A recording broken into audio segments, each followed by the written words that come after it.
नमस्ते दोस्तों।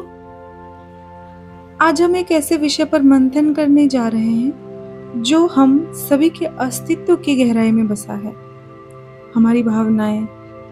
क्या आपने कभी सोचा है कि क्यों हमारा मन कभी खिलखिलाता है तो कभी मुरझा जाता है? क्यों कभी हम आशा से भरे होते हैं तो कभी निराशा के अंधेरे में खोए हुए से लगते हैं? यह सिर्फ एक मनमौजी स्वभाव नहीं, बल्कि जीवन की एक सबसे खूबसूरत हकीकत है। हमारी भावनाएं हमेशा एक जैसी नहीं रहती। कल्पना कीजिए एक विशाल नदी की। यह कभी पहाड़ों से निकलती हुई प्रचंड वेग से बहती है, तो कभी शांत मैदान में धीरे धीरे इठलाती है। कहीं यह निर्मल और पारदर्शी होती है, तो कहीं गाद और तलछट लिए हुए गहरी दिखाती है। हमारी भावनाएं भी ठीक ऐसी ही है। वे स्थिर नहीं होती, वे लगातार बदलती रहती हैं जैसे मौसम बदलते हैं। कभी हमारे भीतर खुशी की धूप खिली होती है, तो कभी गम के बादल मंडराते हैं। कभी गुस्से की आंधी आती है, तो कभी शांति की बयार बहती है। यह बदलाव ही तो जीवन का सार है। यदि हमारी भावनाएं हमेशा एक जैसी रहती तो जीवन कितना नीरस और नीरस हो जाता। कल्पना कीजिए एक ऐसे चित्र की जिसमें केवल एक ही रंग हो, या एक ऐसे गीत की जिसमें केवल एक ही सुर हो। भावनाओं का यह उतार चढ़ाव ही हमें जीवन की विविधता और गहराई का अनुभव कराता है। हमारी भावनाओं का यह निरंतर परिवर्तन किसी संयोग का परिणाम नहीं है। इसके पीछे कई जटिल और परस्पर जुड़े हुए कारक काम करते हैं। जैसे हमारा मन एक संवेदीग्राही यानी सेंसरी रिसीवर की तरह है, जो लगातार बाहरी दुनिया से जानकारी प्राप्त करता है। एक अच्छी खबर हमें खुशी से झूमने पर मजबूर कर सकती है, वहीं किसी अप्रत्याशित घटना से हम गहरे दुख में डूब सकते हैं। परीक्षा का परिणाम, नौकरी में बदलाव, रिश्तों में उतार चढ़ाव, ये सभी हमारी भावनात्मक स्थिति पर सीधा असर डालते हैं। दूसरों का व्यवहार, जैसे लोगों के शब्द, उनके हाव भाव, उनकी प्रतिक्रियाएं, ये सभी हमारी भावनाओं को प्रभावित करते हैं। किसी की प्रशंसा हमें आत्मविश्वास देती है, तो किसी की आलोचना हमें असुरक्षित महसूस कर सकती है। बाहरी दुनिया से कहीं अधिक गहरा प्रभाव हमारे भीतर चल रही हलचल का होता है। हमारा शरीर और मन एक दूसरे से अटूट रूप से जुड़े हुए हैं।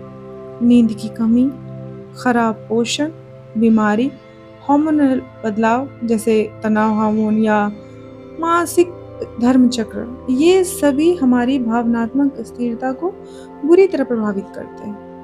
एक थका हुआ शरीर एक उदास मन का कारण बन सकता है। हमारी सोच ही हमारी भावनाओं की जननी है। जिस तरह से हम घटनाओं की व्याख्या करते हैं, वह हमारी भावनाओं को निर्धारित करती है। यदि हम किसी मुश्किल को आपदा के रूप में देखते हैं, तो हम घबराते हैं। यदि हम इसे चुनौती मानते हैं, तो हम दृढ़ता महसूस करते हैं। हमारी पुरानी मान्यताएं, पूर्वाग्रह और आत्म छवि भी हमारी भावनात्मक प्रतिक्रियाओं को आकार देती है।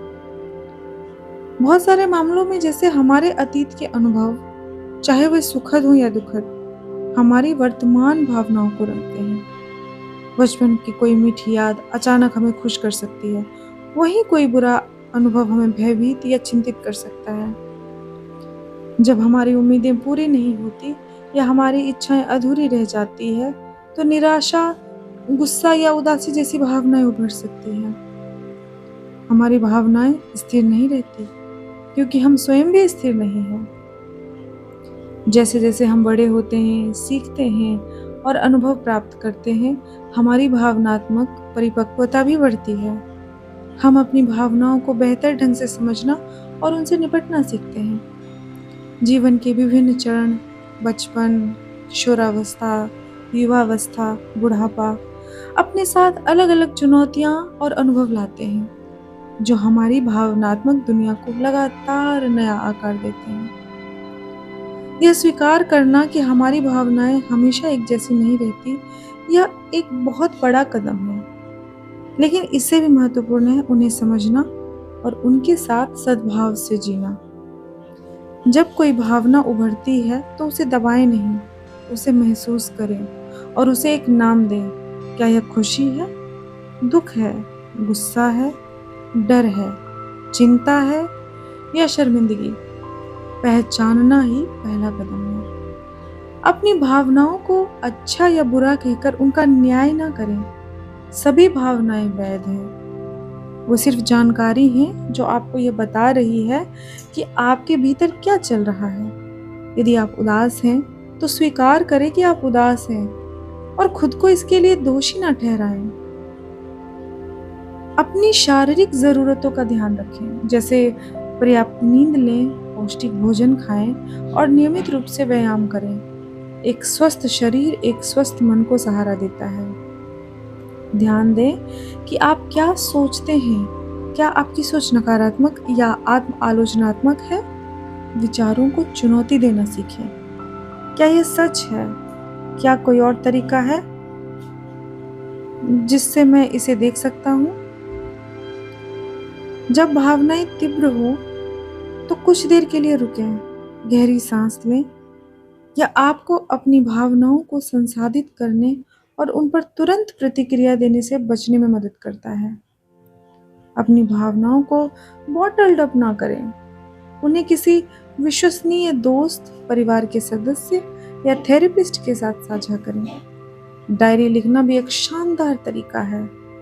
गुस्से को रचनात्मक तरीके से व्यक्त करें, जैसे व्यायाम करके या कला के माध्यम से। जैसे आप किसी प्रिय मित्र के प्रति दयालु होते हैं, वैसे ही अपने प्रति भी दयालु हों। जब आप मुश्किल भावनाओं से गुजर रहे हों तो खुद को समझें और सहारा दें। यदि भावनाएं इतनी प्रबल हो जाएं कि वे आपके दैनिक जीवन को प्रभावित करने लगे, तो किसी मानसिक स्वास्थ्य पेशेवर जैसे काउंसलर या थेरेपिस्ट से मदद लेने में बिल्कुल भी संकोच न करें। यह ताकत की निशानी है, कमजोरी की नहीं। अंत में हमें यह समझना होगा कि हमारी भावनाएं अपने बदलते रंगों और स्वरूपों के साथ हमें मनुष्य बनाती है।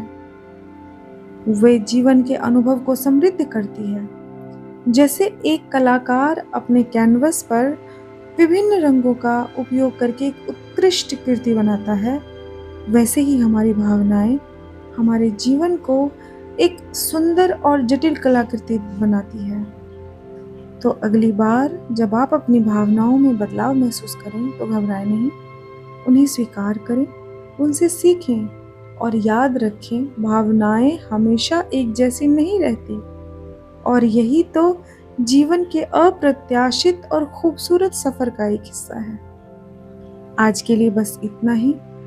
फिर अगले वीडियो में कुछ नए तथ्यों के साथ मैं दोबारा से हाजिर रहूंगी। तब तक के लिए शांत रहें, खुश रहें और आंतरिक ग्रोथ करते रहें। Thank you so much.